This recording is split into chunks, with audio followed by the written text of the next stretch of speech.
Hey everybody, welcome back to my channel. It's been a while since I posted a video because we moved to a new house. Yeah, I've been busy. There's something different I want to talk to you about today based on things that I'm seeing out there and are coming down the pike. The decisions that you make today are going to make a huge difference as to whether or not you thrive or fight to survive in the upcoming years. And I promise by the end of this video, I'll actually get into some real truck content. Yes, get over there! Well, what's happening right now in front of our eyes? The prices of all real assets are skyrocketing, and they have been for a number of years, while the purchasing power of the dollar continues to plummet. This is inflation. We've been seeing this now for a number of years. And we also see this overall in the economy. If we look at the price of assets here as the S&P 500, and we can see that it's been going higher and higher and higher in value. So these are asset prices going higher, while at the same time, job openings are going lower. We're using fewer jobs with today's technology, and this is why the unemployment rate has been starting to tick up. This is a warning signal for all of us. So why is this happening? Well, monetary policy for the past 20 years has been based on cheap and free money. And all of a sudden now rates are going higher. Things are getting to be more expensive. Market shifts that are hard to see at the time. They become crystal clear in the rear view mirror, but few of us are able to see exactly what's going on at the right time. AI is displacing more and more jobs. It's happening under the surface. It's happening very slowly, very quietly before the big shift happens later on. So this could be like the Industrial Revolution from the 1800s, where machines displaced the labor of people, and people had to figure out a way to get past that. So they had to adapt or die. So we all need to adapt, but few are telling you what to do or how to do it. And please don't count on the traditional education, such as through school or college or anything like that, to figure this out. They're going to be decades behind the advancement of this. So here's my point today.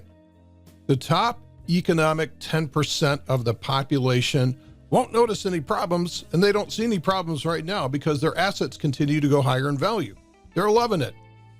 The bottom 90% will continue to struggle, and it will get worse and worse. This is what we call a bifurcated economy. Without the right skills, more will join the 90% if they don't adapt. And actually, this could turn into the 95% versus the 5%. This will continue to get worse. Governments will attempt to come to your aid, but will reduce your freedom by doing so. No one is coming to save you. Those that offer to save you only have their own interests in mind. They want control, they want power. So you'll need to get in front of this quickly if you don't want to be part of that 90%. So how do you become part of the 10%? That's the purpose and the point of this video today. First off, what I'm sharing with you today is not a get-rich-quick scheme or anything like that. Don't expect immediate miracles. To get into the 10% takes time because it's a process that you can start today. If you've ever heard of Robert Kiyosaki before, regardless of what you think about him, I still think it's brilliant with his original book, Rich Dad, Poor Dad, and his advice was to buy assets, not liabilities. Let me explain. You want to start accumulating assets that produce cash flow and avoid buying assets that are liabilities, which are dead weight that only adds debt, which is what most of us do. So let's put this into a truck language so that you can understand this concept. First of all, we'll talk about Joe Bob and his Raptor R. He's so proud of it. He just bought a Raptor R for $113K. He got a $5,000 trade-in credit, set up an 84-month note at 6.9% so he could afford the payments.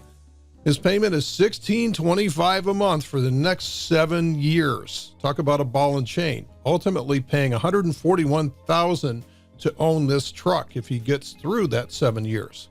He uses the truck as a pavement princess, taking the kids to school, light weekend projects, It was a cool truck that he felt would improve his life. It's doing exactly the opposite. Joe Bob's truck is a liability. He's not producing any cash flow from the truck. He's eating up 30% of his monthly salary. If he loses his job, he's going to lose the truck. And that means zero earned equity if he has to bail on it. He's likely just renting this Raptor for a couple of years with no future benefits. So sure, it's a cool truck, but it's a ball and chain on his finances and will accelerate his potential ruin if he can't adapt quickly to what I'm talking about today. This truck keeps Joe Bob in the 90%, and this is what so many people fail to see. Let's talk about Jim now. Jim buys a new XLT for $54K after incentives. His 5-year note costs him $300 a month. He immediately puts it to use by making deliveries on large items for GoShare and Roadie, earning about $1,000 a month on this side hustle. In addition, now that he's running a small business, he is claiming a standard mileage deduction of 65 cents a mile to lighten his tax burden. Jim's truck is now an asset versus Joe Bob's. He has a net profit after gas and insurance of about $500 a month. He's also considering renting out his truck via a service like Turo, where he can earn passive income on his asset without any effort on his part. Jim's truck is a cash-producing asset that will insulate him from future chaos while building a number of active revenue streams. While Jim might not be in the 10% just yet, continuing to build cash-flowing assets like this will be his ticket to the 10%. See the difference? Starting and continuing to build cash-flowing assets will allow you to thrive in the upcoming years, regardless of the chaos around you. So could Joe Bob start today to turn his Raptor R into an asset?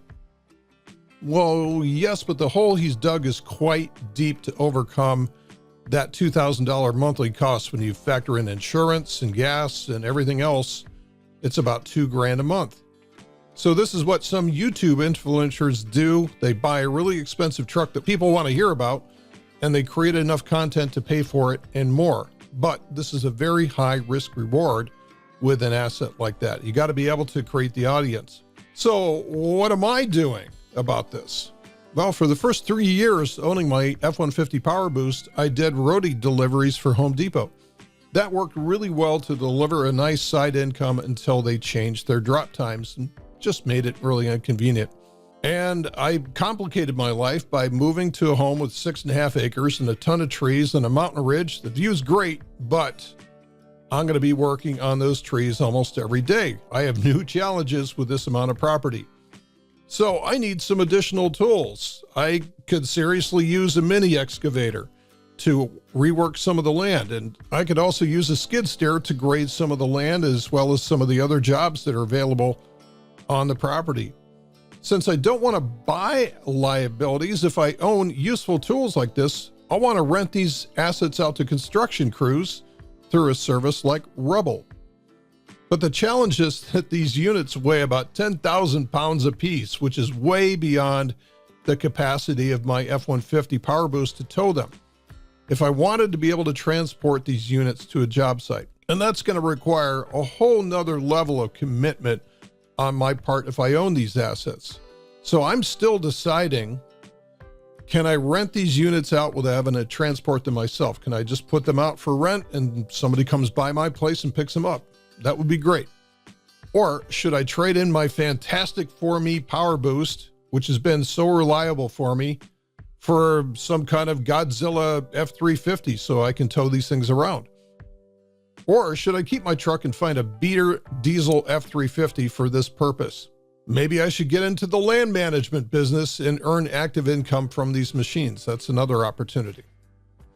So I know this is the route that I want to go. I'm just not sure of the right answers yet, but this shows you the kind of decision-making process that you'll need to go through as you acquire assets to cash flow. So in conclusion, for today's video, to survive in the upcoming world, you'll need to work harder to separate yourself and survive. It's coming. Stop being a consumer and start being a producer. And the simplest way to do that is by owning a growing array of assets that produce income for you. As always, guys, thanks for watching the video. And if you have any examples of your own of how you put this concept to use, please let me know in the comments below. Thanks, and we'll see you in the next video.